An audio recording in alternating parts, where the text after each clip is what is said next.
नमस्कार. आता आपण काही उदाहरणं बघणार आहोत. त्याच्यात आपल्याला 9वीला झालेले फॉर्म्युले लागणार आहेत. व्हॉल्यूम आणि सरफेस एरियाचे म्हणजे पृष्ठफळ आणि घनफळचे फॉर्म्युले लागणार आहेत. एक्झाम्पल बघूया. धातूच्या एका इष्टिकाचितीची लांबी, इष्टिकाचिती म्हणजे क्युबॉइड, क्युबॉइडची लांबी, रुंदी, उंची अनुक्रमे 44 cm, 21 cm आणि 12 cm दिलेली आहे. ती वितळून 24 सेंटीमीटर उंचीचा शंकू तयार केला तर शंकूच्या तळाची त्रिज्या काढा. म्हणजे तो बेस, शंकूचा कोणाचा जो बेस असेल त्या बेसचा जो बेस कसा असतो, सर्क्युलर बेस असतो, त्या सर्क्युलर बेसची काय काढायचे, रेडियस काढायचे. आता बघा की अशा टाईपचं जेव्हा उदाहरण येतं की एखादी गोष्ट वितळून दुसरी गोष्ट तयार केली तर नक्की काय सेम असेल. आता हे स्टीलचं भांडं आहे. या स्टीलच्या भांड्यात समजा मी पाणी भरलं, फुल पाणी भरलं, म्हणजे याचा व्हॉल्यूम जेवढा आहे तेवढं मी पाणी भरलेलं आहे. हे पाणी भरलेलं मी दुसरीकडे कुठेतरी काढून ठेवलं मापासाठी म्हणून. आता हे भांडं मी जर वितळलं आणि ह्याचा चौकोन तयार केला, चौकोन म्हणजे कसा, इष्टिकाचिती किंवा दुसऱ्या कुठल्याही आकाराचा तयार केला, शंकू तयार केला, म्हणजे कोन केला, आईस्क्रीमच्या कोनसारखं मी हा जो धातू आहे तो वितळून आईस्क्रीमच्या कोनासारखा तयार केला.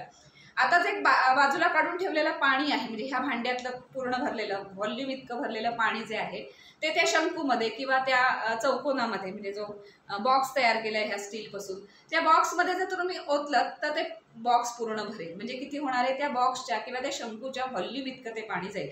म्हणजे हा धातू वितळून त्याची वेगळी आकृती जरी तयार केली तरी व्हॉल्यूम त्याचं सेमच राहतं. आतमध्ये जी गोष्ट राहणार आहे तेवढाच असेल तर त्याच्यात आणखीन भर वगैरे घातली तर अर्थातच ते बदलणार आहे. पण एक धातूची गोष्ट आहे जी वितळून दुसऱ्या धातूची गोष्ट करायची, म्हणजे त्या धातूची दुसरी गोष्ट करायची वेगळ्या आकारातली, तरी व्हॉल्यूम दोन्हीचा काय राहणार आहे, सेम राहणार आहे. तर तोच कन्सेप्ट इथे आहे की धातूची एक इष्टिकाचिती म्हणजे क्युबॉइड आहे, तो वितळलेला आहे. तो वितळला म्हणजे तरी त्याचं व्हॉल्यूम आपल्याला काढता येऊ शकतं. आधी वितळायच्या आधी त्याचं व्हॉल्यूम काय ते काढू शकतो, कारण त्याची लांबी, रुंदी, उंची दिलेली आहे. ती वितळून 24 cm उंचीचा शंकू तयार केलाय. आता इष्टिकाचिती वितळून शंकू तयार केला तरी व्हॉल्यूम त्याचा सेमच राहणार आहे. त्यामुळे ह्या ठिकाणी इष्टिकाचिती आणि शंकू या दोघांचे व्हॉल्यूम सेम असतील. म्हणजे व्हॉल्यूम म्हणजे काय, तर घनफळ. तर घनफळ दोघांचं सेमच असणार आहे. त्याचा वापर करून आपण इथे याचं उत्तर काढणार. तर या शंकूचा म्हणजे कारण त्याच सगळ्या मटेरियल पासून तो शंकू तयार केलाय त्यामुळे व्हॉल्यूम सेम राहणार. तर इष्टिकाचिती आणि शंकू याचा व्हॉल्यूम ते आपण लिहून घेऊ की इष्टिकाचिती वितळून याचा शंकू तयार केला,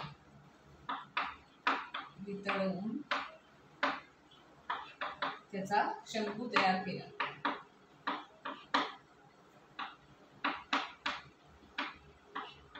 शंकू तयार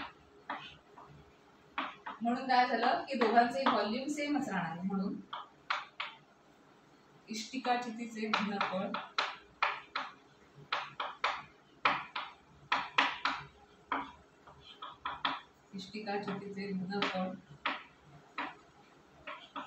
बरोबर काय राहणार आहे, शंकूचे घनफळ.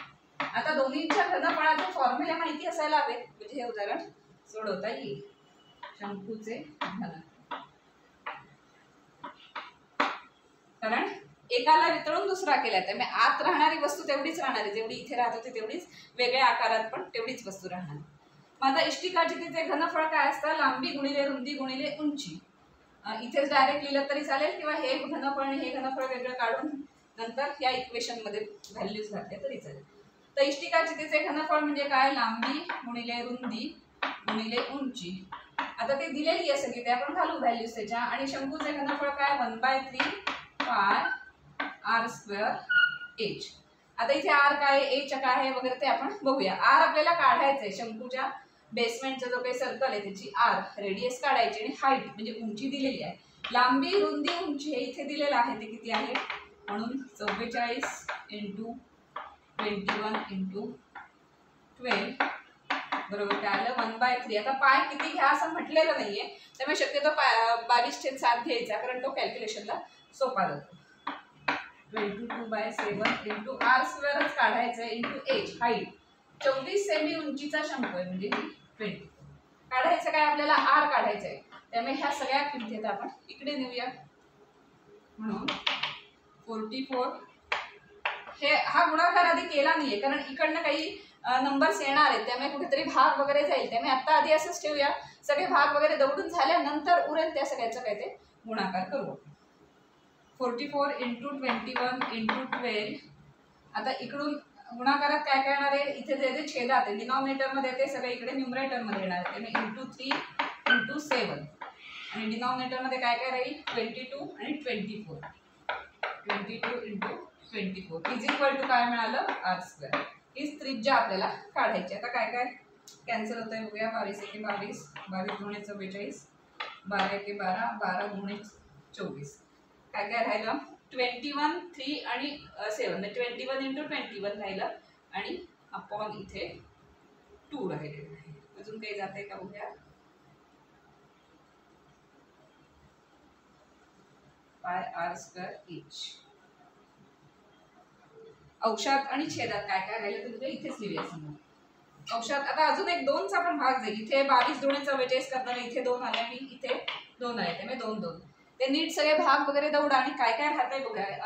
न्यूमरेटरमध्ये 21 × 21 कारण 3 × 7 आहे ना, आणि डिनॉमिनेटरमध्ये सगळे गेलेले आहेत म्हणजे किती आला 21 × 21. डिनॉमिनेटरमध्ये काहीच राहिलं नाही. r² is equal to 21 × 21. आपल्याला शेवटी rच काढायचे, त्यामुळे आधी गुणाकार करायचा मग स्क्वेअर रूट घ्यायचा असं करायची गरज नाही. r² इज इक्वल टू दोन्हींचा सेम गुणाकार आहे म्हणजे 21चा वर्ग. r² इज इक्वल 21चा वर्ग, मग r इज इक्वल टू किती येणार आहे 21 येणार आहे. त्यामुळे इथेच वर्गमूळ काढलं म्हणून काय माहिती आपल्याला r इज इक्वल टू 21. आणि तेच विचारलेलं होतं शंकूच्या तळाची त्रिज्या किती. त्यामुळे शेवटी एक वाक्य लिहायचं म्हणून शंकूच्या तळाची त्रिज्या असं डिटेलमध्ये लिहायचं. शंकूच्या तळाची त्रिज्या बरोबर 21 सेमी असेल. असं सगळं वाक्यामध्ये ते सगळं लिहायचं.